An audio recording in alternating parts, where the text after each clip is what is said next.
Welcome to Southwest Desert, where adventure meets the arid beauty of the American Southwest. Join us as we explore the rugged landscapes, uncover hidden historical gems, and dive deep into the rich legends and culture of this iconic region. Subscribe now and hit the bell icon so you don't miss out on our latest desert adventures. Please leave a like or comment. This is very helpful. Let's journey together into the heart of the Southwest Desert.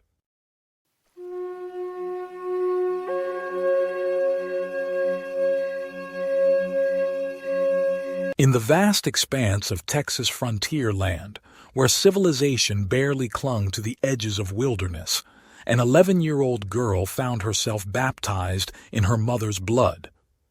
The year was 1838, and as Rebecca Gilleland watched her parents fall to Comanche spears, she couldn't have known that her journey from captive child to one of the most influential women in Texas history had just begun. The woman who would one day save the Alamo first had to survive a massacre that claimed her family. Welcome to Southwest Desert, where we unearth the buried stories that shaped America. Today, we explore how a brutal frontier attack transformed a traumatized child into the woman who would ultimately preserve Texas's most sacred landmark. The Texas of 1838 was a dangerous, unstable place. The Republic was barely 2 years old. Violence was commonplace, and settlements existed in constant fear of raids. This precarious existence was the reality of the Gilleland family: Johnston, the patriarch; Mary, his wife; their 11-year-old daughter Rebecca; and young son William. Their homestead near the Don Carlos Ranch in Refugio County placed them in particularly vulnerable territory, close to the lower San Antonio River and not far from where the infamous Family Massacre had occurred just 2 years earlier during the Texas Revolution. The Gilleland family was caught in a perfect storm of historical forces. Mexican General Rafael Vasquez had led forces into Texas, creating widespread unrest that stretched military resources thin. The Comanches, seeing opportunity in the chaos, intensified their raiding activities across the frontier. The Gilleland homestead, isolated from immediate military protection, presented an inviting target. It happened with the sudden violence that characterized frontier attacks. The family was outside their home when Comanche raiders appeared without warning. Johnston Gilleland, immediately recognizing the danger, attempted to reach his rifle inside the house. He never made it. The Comanches intercepted him, cutting him down in full view of his horrified family. Mary Gilleland, driven by maternal instinct, gathered her children to her as the raiders approached. In her final moments, she held Rebecca and William close, offering prayers as the Comanches closed in. A spear pierced her body while she still clutched her children, her blood covering them as she died trying to shield them from harm. For 11-year-old Rebecca, these moments seared themselves into her memory. She remained conscious and horrifyingly aware throughout the ordeal, watching as the raiders pillaged their home, taking everything of value. Most devastating of all, they seized both children as captives, leaving their parents' bodies behind as they fled into the wilderness. Word of the attack spread quickly to nearby military forces, already mobilized due to the Vasquez invasion threat. A remarkable collection of historical figures happened to be in the area, men whose names would become legendary in Texas history. First Lieutenant Anthony B. Hannum of the Matagorda Riflemen, who would later document the events, was present. So was Dr. A.T. Axum of the same unit, destined to play a crucial role in treating young William Gilleland's wounds. Most notably, Albert Sidney Johnston, former Adjutant General of Texas and future Confederate general, took a leadership role in organizing the response. Alongside officers Andrew Neal and Alfred S. Thurmond, the town marshal of Victoria, they quickly formulated a pursuit strategy. Johnston called for 10 mounted men to reconnoiter, establishing a scouting force to locate the Comanches' movement patterns before launching a full rescue operation. The initial scouting phase revealed an Indian trail leading into the river bottom. After making camp briefly to prepare coffee, Johnston returned to the main command while Lieutenant Hannum took charge of the pursuit detachment. The final pursuit force consisted of half a dozen men under Hannum's direct command, joined by 15 scouts under Captain Price. Colonel Kerr, identified as the former purser of the Texas Navy, Dr. Axum, and a man known as John Dallam also participated in the chase. The pursuers found themselves in what records describe as hot pursuit, following a clear Comanche trail. The raiders had traveled through the night with their captives, carrying both children and the goods stolen from the Gilleland home. The pursuit force maintained their pace despite challenging conditions, gradually closing the distance through skillful tracking. The Comanches' travel pattern showed continuous movement throughout the night. They carried both children as captives, subjecting them to harsh travel conditions with no apparent consideration for rest or comfort. By morning the following day, the raiders had reached a location near the historic Family Massacre site, where they finally halted, perhaps due to fatigue or a false sense of safety. What they didn't realize was how close their pursuers had come.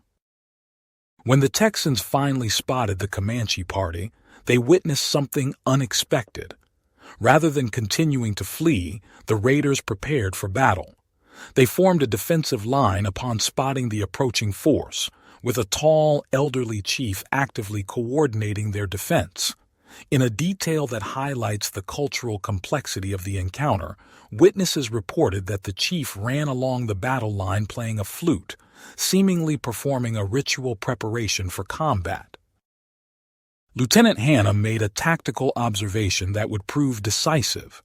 He spotted a prominent warrior on a decorated horse, described in his account as a gay Indian on a finely caparisoned horse, who presented a tempting target.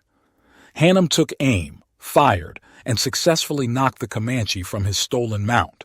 This opening shot had an immediate impact on Comanche morale. The raiders quickly dispersed to nearby woods, abandoning weapons including guns and shields in their hasty retreat. They left behind stolen horses, apparently prioritizing personal survival over everything else. The Texans reacted immediately to this retreat, quickly dismounting and preparing for combat in the woods. They anticipated the need for tree-to-tree fighting, maintaining tactical discipline as they advanced into the wooded area. It was during this chaotic moment that the Comanche raiders made a brutal decision regarding their captives. Young William Gilleland was deliberately wounded with a spear in his side, the injury described as deep. Left for dead, he was abandoned on the ground. His sister Rebecca was struck on the head and forcibly thrown from her horse. Despite her injuries, Rebecca remained conscious and aware of her surroundings. What happened next speaks to the remarkable character that would define Rebecca Gilleland's life. Despite being injured herself, her first instinct was to pray and then to locate her wounded brother. Finding William still alive, she physically helped carry him toward the edge of the woods. When she spotted approaching horsemen, she initially remained cautious, uncertain whether they represented another threat. Only when she recognized them as rescuers did she call out for assistance. Hannum's force located both children and immediately assessed their injuries. Dr. Axum personally attended to William, treating his deep lance wound under frontier conditions. Albert Johnston himself carried Rebecca, beginning the journey to Victoria, where the children would find safety in the home of Dr. Blaine, a Presbyterian minister. The remarkable part of this story isn't just the dramatic rescue, but what happened afterward. William Gilleland, despite suffering potentially fatal wounds, recovered completely. He grew to adulthood in Austin, becoming what records describe as a prominent citizen and contributing significantly to the Austin community. He rebuilt his life after childhood trauma in ways that would have seemed impossible in the aftermath of the attack. But it was Rebecca Gilleland whose life journey would prove truly extraordinary. After an extended stay with Dr. Blaine's family and adjustment to life after her traumatic experience, she pursued education at Rudersville College in 1844, attending the First Methodist College in Texas. This formal education, unusual for a frontier girl in the mid-19th century, would lay the groundwork for her remarkable future. Rebecca later married minister Orseneth Fisher, establishing a new family and eventually becoming mother to 6 children. She created a stable family despite her traumatic childhood, demonstrating a resilience that would define her life. Her professional achievements were equally impressive. After relocating to Oregon with her husband, she co-founded Corvallis College and took a leadership position heading the female department, becoming an educational pioneer in 2 states before eventually returning to Texas. It was in historical preservation work that Rebecca Gilleland Fisher truly made her mark on Texas history.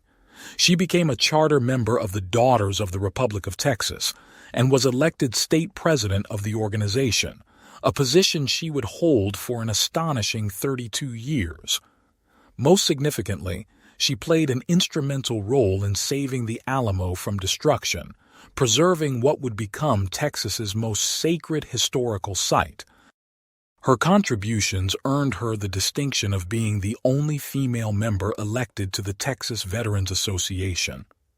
Her portrait even hung in the Senate chamber of the Texas State Capitol, a remarkable honor that recognized her transformation from captive child to respected state figure. When she died in Austin on March 23, 1926, Rebecca Gilleland Fisher had lived a life spanning from the Republic of Texas to the Roaring Twenties, witnessing and shaping nearly a century of Texas history. The Gilleland Family Massacre represents more than just another violent frontier incident. It illustrates the civilian vulnerability of the period and provides a documented example of the complex and often tragic interactions between settlers and indigenous peoples on the Texas frontier. The temporal connection to the Vasquez invasion period and geographic proximity to the Fannin massacre site places it within a broader historical context of Texas's tumultuous early years. Join my Patreon community and discover my art print products on my website in the links provided in my description and link above. Also, if you would like a particular image from my videos, give the timestamp for image, and I will upload it to my website and Patreon.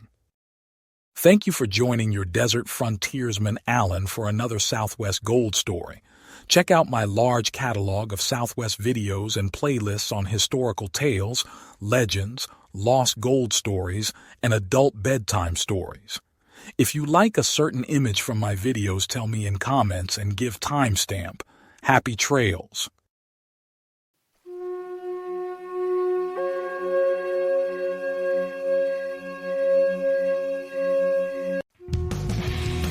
Thanks for watching. If you enjoyed this video, don't forget to like, comment, share, and subscribe for more great content. Hit the notification bell so you never miss an update. See you in the next video.